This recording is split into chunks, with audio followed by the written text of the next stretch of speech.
Key role పోషించాడు. ఇక్కడ మళ్ళీ వస్తాం మీ దగ్గరికి.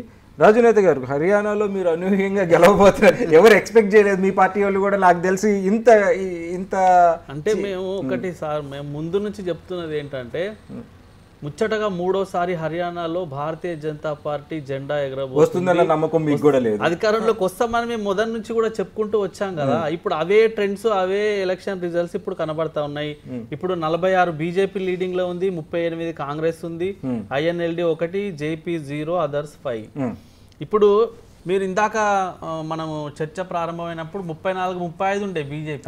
నేను చెప్పిన మధ్యాహ్నం వరకు ఖచ్చితంగా ట్రెండ్స్ మారుతాయి. ఎలక్షన్ ఫేస్ వైజ్ గా జరుగుతున్నటువంటి కౌంటింగ్ లో తప్పకుండా భారతీయ జనతా పార్టీ, ఇందాక మీరు కొన్ని విషయాలు ప్రస్తావించారు.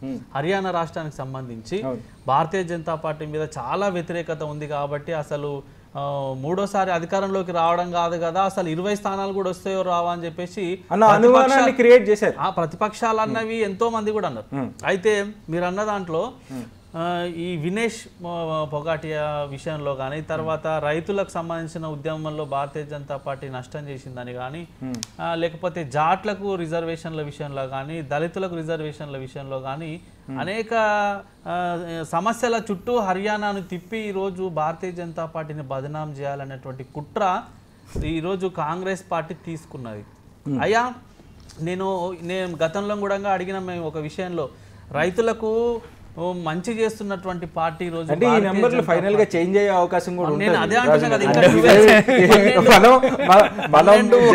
జస్ట్ 2 రౌండ్లే పూర్తయింది, ఇంకా చాలా రౌండ్లు ఉన్నాయి. 15 అది అర్థం కాదు. అది ఏదైనా జరగదు, ట్రెండ్స్ మారుతాయి. నేను కాదంటలేను. మరి నేను అందుకనే ఏమంటున్నా అంటే 2వ రౌండ్కే మనం ఫైనల్ జడ్జిమెంట్ కానీ లీడింగ్ చూస్తుంటే మనకు రౌండ్ లో మారుతున్నటువంటి ఫలితాలను చూస్తే ఈరోజు స్థానికంగా ఉన్నటువంటి హర్యానాలో ఉన్నటువంటి ఎస్సీలు కానీ, జాట్లు కానీ, రైతులు కానీ, తర్వాత గతంలో జరిగిన అనేక ఉద్యమాలకు సంబంధించి గమనించినటువంటి ప్రజలందరూ కూడా భారతీయ జనతా పార్టీ ఒక స్థిరమైన ప్రభుత్వాన్ని ఏర్పాటు చేస్తే అభివృద్ధికి బాగుంటుందని చెప్పేసి నమ్మి ఈరోజు ఓట్లేసినట్టు కనబడతా ఉంది. ఎందుకంటే హర్యానాలో గత 2 పర్యాయాలుగా భారతీయ జనతా పార్టీ అక్కడ అధికారంలో ఉంది కాబట్టి రాష్ట్రం మీద పూర్తి పట్టున్నటువంటి పార్టీ ఈరోజు భారతీయ జనతా పార్టీ. ఎక్కడ ఏం జరుగుతుంది, ఎక్కడ ఎన్ని నిధులు కేటాయించాలి, హర్యానా రాష్ట్ర డెవలప్మెంట్ కోసం కేంద్రం ఏ రకంగా చర్యలు తీసుకునేది అనే గతంలో అన్ని అనుభవాలు ఉన్నాయి. కాబట్టే ఈరోజు హర్యానా ప్రజలు భారతీయ జనతా పార్టీ వైపు నిలబడ్డారు అనేది మనకు చాలా స్పష్టంగా కనబడతా ఉంది. అయితే మీ జమ్మూ కాశ్మీర్, మీరు హర్యానాలో మీ గ్రాఫ్ పడలేదు అంతవరకు అయితే గ్యారంటీ ఉంది, పడలేదు. మీ ఓటు శాతం తగ్గలేదు కాదు, పెరుగుతుంది అని నేను చెప్తున్నా. అది పెరిగిందా లేదా అనేది, ఓట్ షేర్ పెరుగుతుందా లేదా అనేది తర్వాత అంచనా పెరుగుతుంది. హర్యానాలో అయితే మీది మీకు సస్టైన్ అయింది. అక్కడ ఉన్న జేజేపీ పార్టీ ఓటు ఎటుపోయింది అనేది మాట్లాడుతున్నాం. చెప్పండి.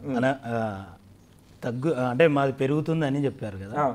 ఏ ప్రభుత్వం అయినా 5 ఏళ్ళు పాలిస్తే 100%